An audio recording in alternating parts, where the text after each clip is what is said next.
예레미야 11장 15에서 23절 말씀입니다. 그러므로 너는 이 백성을 위하여 기도하지 말라. 그들을 위하여 부르짖거나 구하지 말라. 그들이 그 고난으로 말미암아 내게 부르짖을 때에 내가 그들에게서 듣지 아니하리라. 나의 사랑하는 자가 많은 악한 음모를 꾸미더니 나의 집에서 무엇을 하려느냐? 거룩한 제물 고기로 내 재난을 피할 수 있겠느냐? 그때에 내가 기뻐하겠느냐? 여호와께서는 그의 이름을 일컬어 좋은 열매 맺는 아름다운 푸른 감람나무라 하였었으나 큰 소동 중에 그 위에 불을 피웠고 그 가지는 꺾였도다. 바알에게 분향함으로 나의 노여움을 일으킨 이스라엘 집과 유다 집의 악으로 말미암아 그를 심은 만군의 여호와께서 그에게 재앙을 선언하셨느니라. 사랑하는 성도 여러분, 4월 8일 토요일 새벽 묵상에 오신 것을 환영합니다.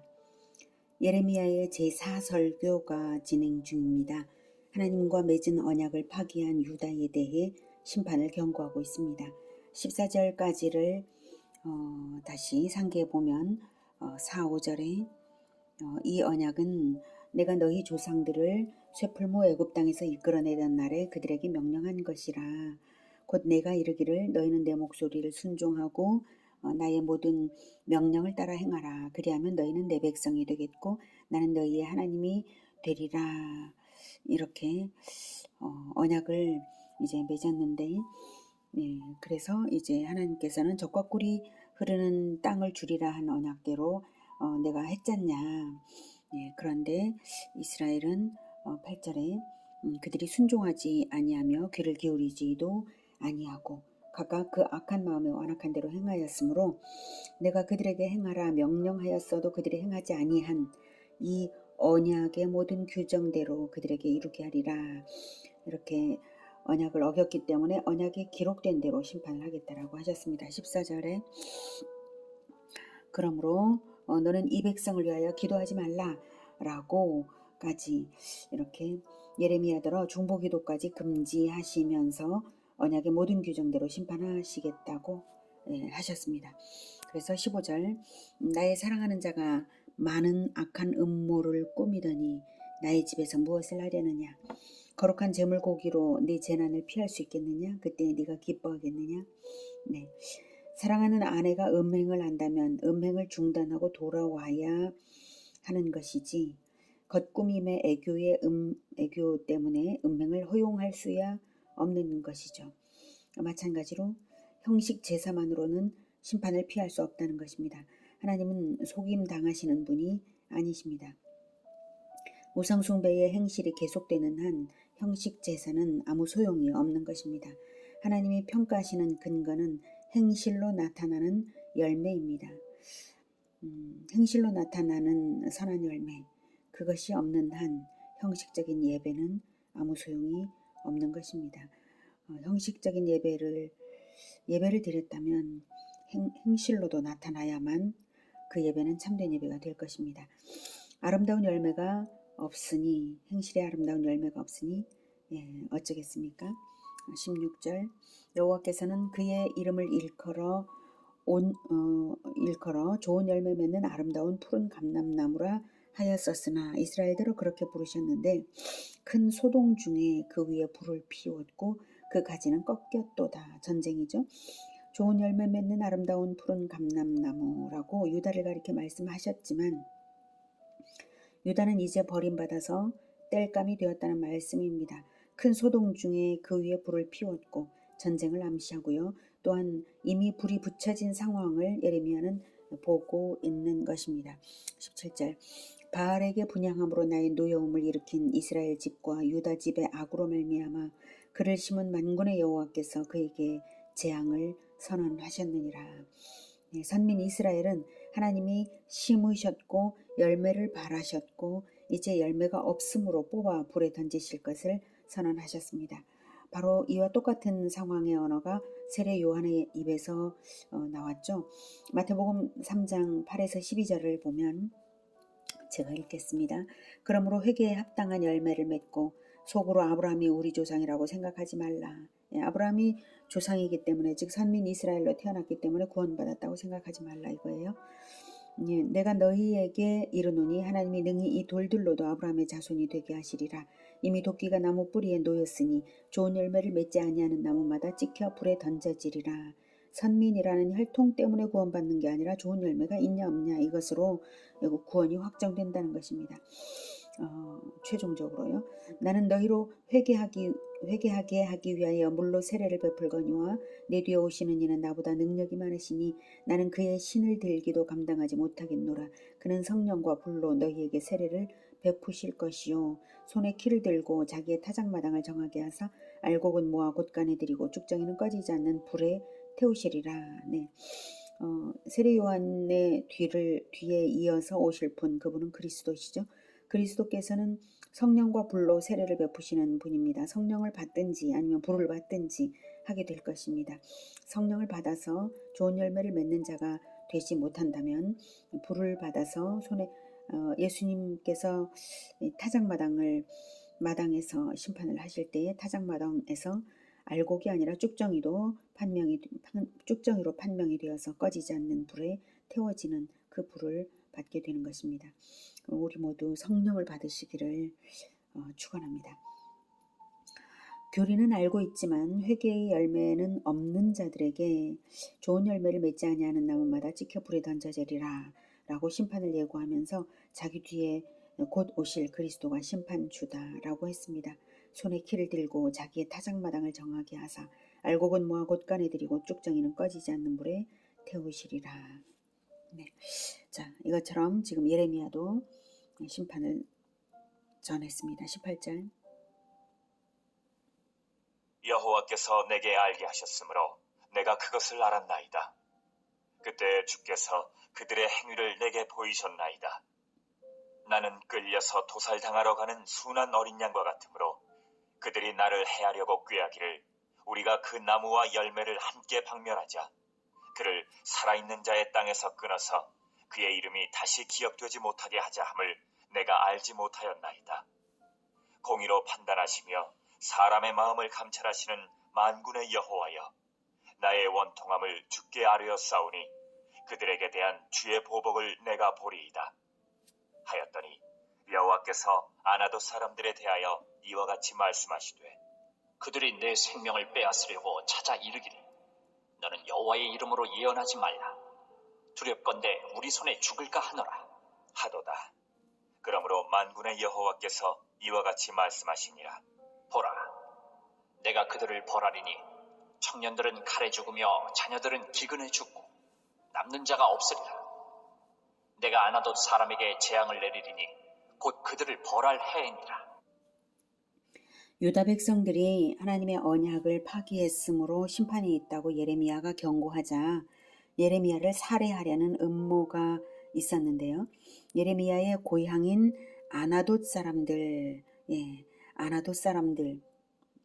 그랬고요. 살해하려는 이유는 여호와의 이름으로 예언하지 말라라고 하고 있는 거죠. 두렵건대 우리 손에 죽을까 하노라. 이렇게 그들이 말을 했어요. 여호와의 이름으로 예언한다고 죽이려 했던 것입니다. 그 음모를 하나님께서 보여주셔서 예레미야가 미리 알게 되었습니다. 18절이 그것이죠.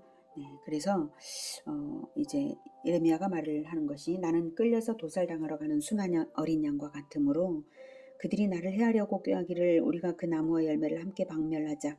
그를 살아있는 자의 땅에서 끊어서 그의 이름이 다시 기억되지 못하게 하자 함을 내가 알지 못하였나이다. 네.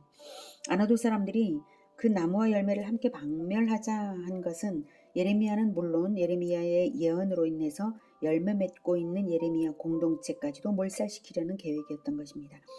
더 이상은 심판 경고가 들리지 않게 아예 뽑아내자 했던 것이고 그를 예레미야를 살아있는 자의 땅에서 끊어서 그의 이름이 다시 기억되지 못하게 하자라고 말을 한 거예요. 즉 대를 끊어놓자는 말입니다. 이것은 극히 잔악한 마음일 뿐만 아니라 하나님의 계시를 전하는 통로를 차단하려는 목적이므로 하나님에 대한 중대 범죄가 아닐 수 없습니다. 그런데 예레미야는 이제 나는 끌려서 도살당하러 가는 순한 어린 양과 같았던 자입니다. 그래서 이전에는 이 백성들을 위해서 중보 기도를 했었습니다. 몰랐죠. 이렇게 잔악한 줄, 이렇게 회개가 불가능한 자들인 줄 모르고 어쨌든 중보 기도를 했었습니다.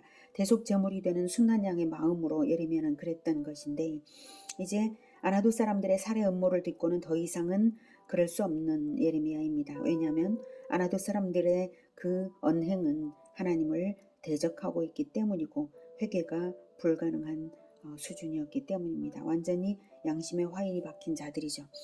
20절, 공의로 판단하시며 사람의 마음을 감찰하시는 만군의 여호와여, 나의 원통함을 주께 아뢰었사오니 그들에게 대한 주의 보복을 내가 보리이다 하였더니, 이렇게 아나도 사람들이 회개할 수 있는 가능성은 없다 판단하고 하나님께 탄원의 기도를 올려드립니다. 21절, 여호와께서 아나도 사람들에 대하여 이와 같이 말씀하시되 그들이 내 생명을 빼앗으려고 찾아 이르기를 너는 여호와의 이름으로 예언하지 말라. 두렵건대 우리 손에 죽을까 하노라 하도다. 네. 아나도 사람들의 말은 자기들이 하나님 없이 살겠다는 것이고 하나님에 대한 반역 행위죠. 그 언행을 하나님께서 가만히 두고 보실 수 없으십니다. 22절, 그러므로 만군의 여호와께서 이와 같이 말씀하시니라. 보라, 내가 그들을 벌하리니 청년들은 칼에 죽으며 자녀들은 기근에 죽고 23절, 남는 자가 없으리라. 내가 아나도 사람에게 재앙을 내리리니 곧 그들을 벌할 해니라. 여기서 아나도 사람들은 남유다 전체를 대표합니다. 이 말씀대로 유다 백성들은 바벨론 침략 당시 청년들은 전쟁터에서 칼에 맞아 죽고 집에 남아있던 자들은 기근에 죽어갔습니다. 주전 586년에 완전히 예루살렘은 완전한 멸망을 당했습니다. 곧 그들을 벌할 해에 시행하시겠다고 하시는 것은 심판의 방법은 물론 심판의 때를 정확하게 예정하여 놓으셨음을 알게 합니다. 이 심판의 예고가 하나님의 종 예레미야에 대한 살해 계획 때문에 결정적으로 선고되고 있는 점을 우리가 알아두어야 합니다. 인류가 심판당할 것과 심판의 때가 결정된 것은 하나님의 충실한 종 예수 그리스도가 인간에게 죽임을 당했기 때문입니다. 예레미야는 자기를 살해할 음모를 알고 심판을 탄원했지만 예수 그리스도는 십자가에서 죄인들을 위해 죄사함을 요청하셨습니다. 그리고 이 땅에 예수 그리스도의 열매인 제자들을 남겨놓으시고 죽음당하셨습니다. 그러므로 하나님의 아들 예수 그리스도를 영접하는 자들을 제외하고는 전부 영원한 심판을 당할 것이고요. 예수 그리스도의 복음이 모든 민족에게 전파될 때 모든 민족의 귀에 복음이 전파되어서 구원받을 자와 거절한 자가 명확히 구분되었을 그때가 바로 최후의 심판 때인 것입니다. 이 최후의 심판 때가 언제가 될는지 날과 시는 모르지만 그것이 어떠한 근거를 가지고 최후의 심판 때가 확정이 될지는 이미 성경에 밝혀주셨습니다. 모든 민족에게 복음이 전파되었을 때 바로 그때입니다. 인류의 구원은 예수 그리스도의 복음에 대한 반응 여하에 따라 극명하게 두 가지로 갈릴 것입니다. 그래서 우리가 부지런히 복음을 전해야 하는 것입니다. 복음을 전하는 자들이 예수의 열매입니다. 인류는 복음을 전하는 자들인가 복음을 핍박하는 자들인가 그에 따라 두 가지 운명이 있는 것입니다. 복음 전하기를 포기하지 않고 끝까지 예수 그리스도의 열매를 맺으며 살아가는 우리 모두가 되기를 기원합니다. 기도하겠습니다. 은혜가 충만하신 하나님 아버지, 우리를 구원하시려고 아들의 생명을 십자가에서 못 박으시고 우리의 죄사함을 위하여 기도하게 하셨습니다. 우리 주 예수님, 우리를 위하여 죽어가시는 그 자리에서 죄사함을 위하여 기도하여 주신 것 너무나 감사합니다. 우리가 예수님을 왕으로 섬기며 예수님을 따라 복음을 전하는 자로 끝까지 살겠습니다. 주님, 세상에서는 핍박을 당할지라도 두려워하지 않고 끝까지 복음을 전하여서 우리 주 예수님께서 오실 날을 기다리며 살고자 합니다. 주님, 붙들어 주시옵소서. 예수님의 열매들이 우리를 통하여서 계속 이어서 번성할 수 있도록 주님 도와주시고 속히 모든 민족에게 복음이 전파될 수 있게, 그리하여 속히 우리 주 예수님께서 오시는 날 간절히 기다립니다. 주님, 어서 오시옵소서. 세상이 너무나 악해져 가고 있고 세상이 점점 더욱 극심한 지옥이 되어 가고 있습니다. 더 극심해지기 전에 복음이 속히 전파되기를 간절히 원합니다. 예수님의 이름으로 기도드립니다. 아멘. 이어지는 시간은 개인 기도 시간입니다.